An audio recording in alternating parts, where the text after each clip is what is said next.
this is part 55, A Cry for Help. We did our description very quickly because we had to get back, okay? And plus they confiscated. And guess what? I was trying to get that message that I said about the internal server. Yeah, why don't you error? read it? Anyway, I'm it came from my printer. Okay, miraculously, I guess I pressed on one of their secret codes. Somehow, miraculously, we got it. Joe is going to read exactly what it states, and then we're going to show it I want to put it in front of the camera. citizens of the world, and it's scary. Okay, it says on top in really big bold letters. It has the number 500, internal server error. Then it says, sorry, something went wrong. And this is exactly what it said, because when I described it, I didn't remember exactly the wording. But this is the exact wording, and I'm going to show it. It says a team of highly trained monkeys has been dispatched to deal with this situation. If you see them, show them this information. And underneath this, wording, there's a whole bunch of encrypted notes. So I'm gonna show it. You're forgetting the bottom. And the bottom. Then, okay, because remember I told on my last video this what we call on the bottom that they confiscated that video and I had to do it again. Right. Well, on the bottom it says www.youtube.com/my_video/edit video/ID equals HWZ-WNMOU. So what they did, they edited our video, which meant they obliterated our video. Now we're going to hold up this frightening message we received. And we're going to hold it up for a while. Because as you well know, our screen, when you're watching the video, sometimes the frame, it's frozen for quite a bit. Now hold it all the way up, Joe, so everybody can see. Okay, well the entire thing. This definitely, they can read it. Okay. Like you said, and it has all kinds of cryptic codes, and they're threatening us. If you see these highly trained monkeys, let us know. It's like suggesting that we're going to be attacked. Okay, or killed. And this is all the encrypted. Let's try to all the encrypted. So you can see all the notes here. All the encrypted notes. All the encrypted notes. And then I'm going to show on the bottom. Right. Okay, if I can. Yeah, right. Right there. No, right there. Yeah, well, I have to go opposite here. Yes.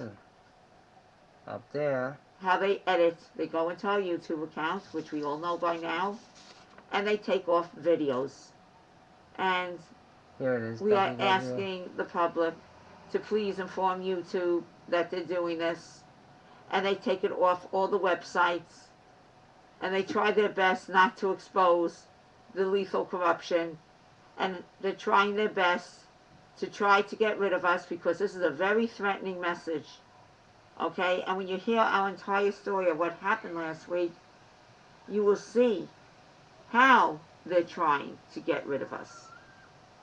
We need help. This is very serious. Okay? Again, we need help. Okay? Just let me show it once again to make sure. Wait, which way do I go? The other way? Go the opposite. Everyone sees it. Okay? I'm going to go up very slowly. Just leave it like that. Yes, okay. It's all kinds of cryptic messages. Okay? I mean, this is what we get. Okay, I think it's going to really show. All right, so we're going to continue now. What happened? Yeah, we're going to at Sears. Yeah, pick up that this was when we decided we decided to go back and try to speak to a manager regarding this ACER computer that we were not supposed to see, according to the salesperson, the one that was like such a good price. So anyway, we speak to this salesperson, and he says. He says, okay, I'm going to get you somebody. I'm going to get you security. I'm going to, and I just realized as soon as he left, and he said that as he was leaving. He didn't even say why you're getting security. By the time he said that, he already left to get this so-called security. Well, it was very obvious because what this code does, which Joe didn't say, they give pictures of us to everyone. They That's give right. pictures That's right. to us That's an important thing I should in have said. Best Yeah. Buys, Staples, all the office stores. So when we walk in, they know it's us, and they know how to behave when they see us.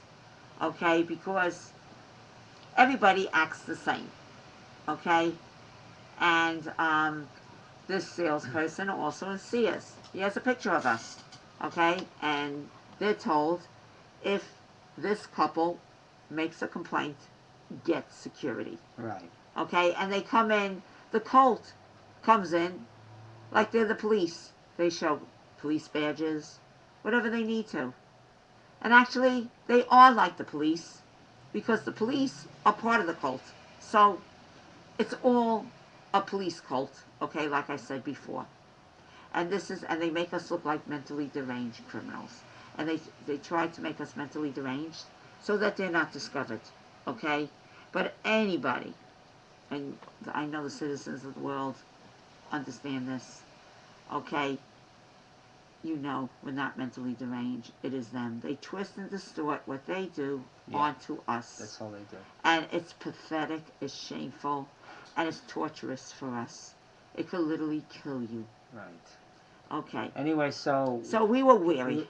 We were very weary. We're getting very nervous because we don't, as you know, security is no good. Right. So all of about like again, we waited there for a long time, and and he's definitely talking to them about something. We knew something wasn't right because we were waiting for another 10 minutes. Now, years ago, they used to have securities in department stores. The only time you would see securities in department stores if you're like in a very bad neighborhood where there's a lot of robberies. But also, no, let me finish. You see some of them like in Roosevelt Field, they have like really but not in the store.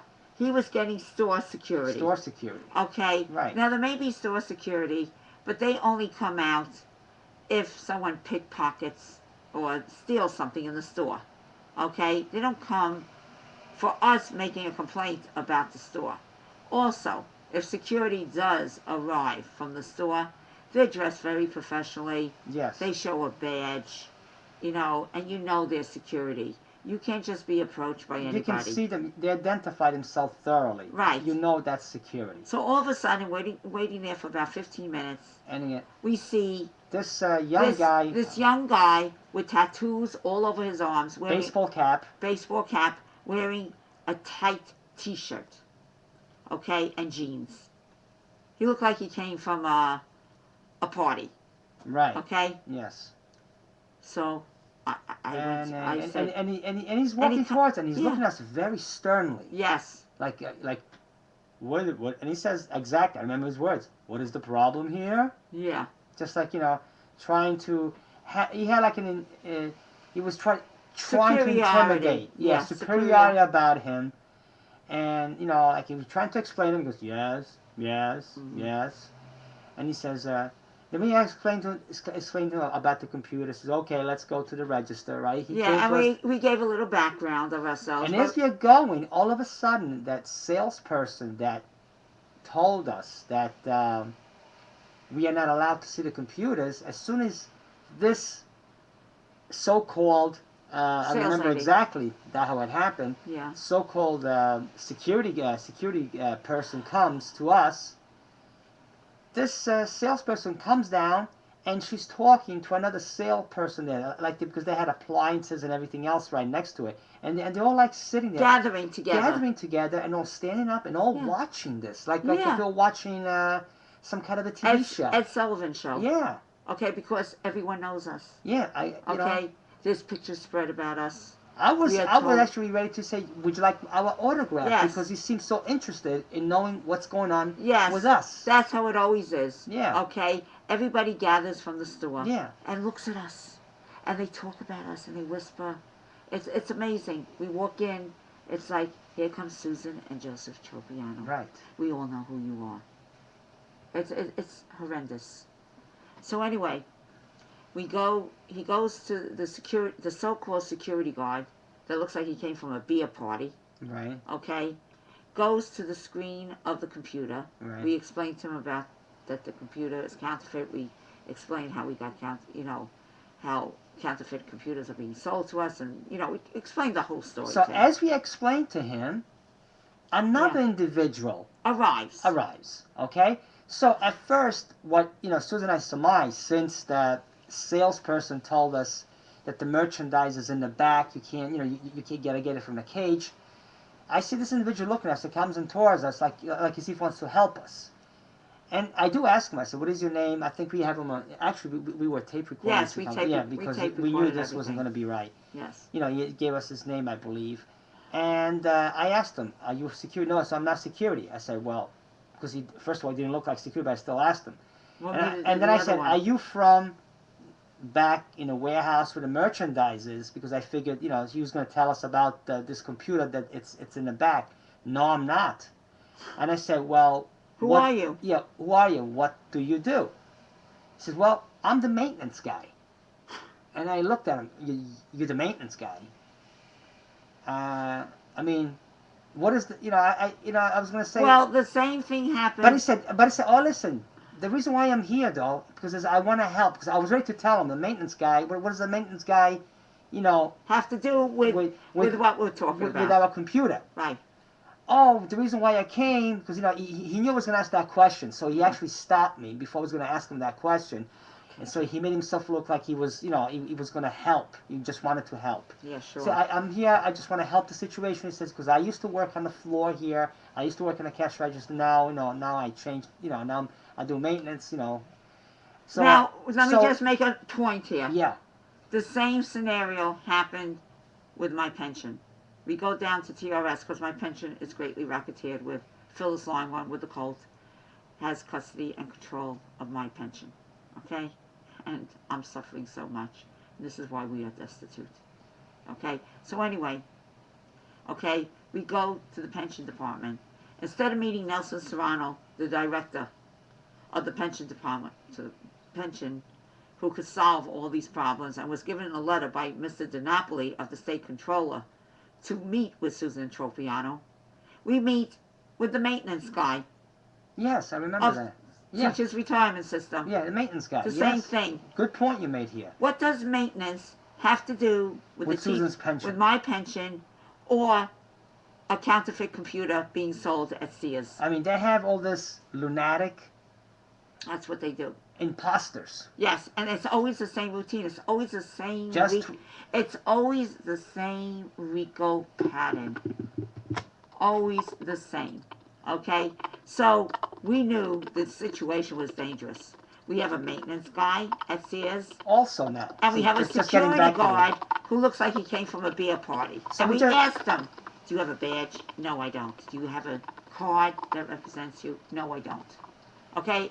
And we were stupid even to remain there, because what happened afterwards, we almost lost our lives. Okay? And we have to be a little more wary when these seedy people, imposters, approach us. Right. Because we spend too much time with them, and then we explaining to them, and then we get into murderous, as if like they're going to help us, and then we get into murderous, serious situations. But basically, what they're doing is just setting us up. Yes, and you're going to hear what happened. It's a huge setup. So anyway, make long story short, here, you're still, they together make believe that they get busy working at the. No, well, first they couldn't. No, at first they could not at the register. find. Yeah, at first no, what they there do. were two. Please. Yeah, go ahead. There were two computers on clearance, two ACERs for $195.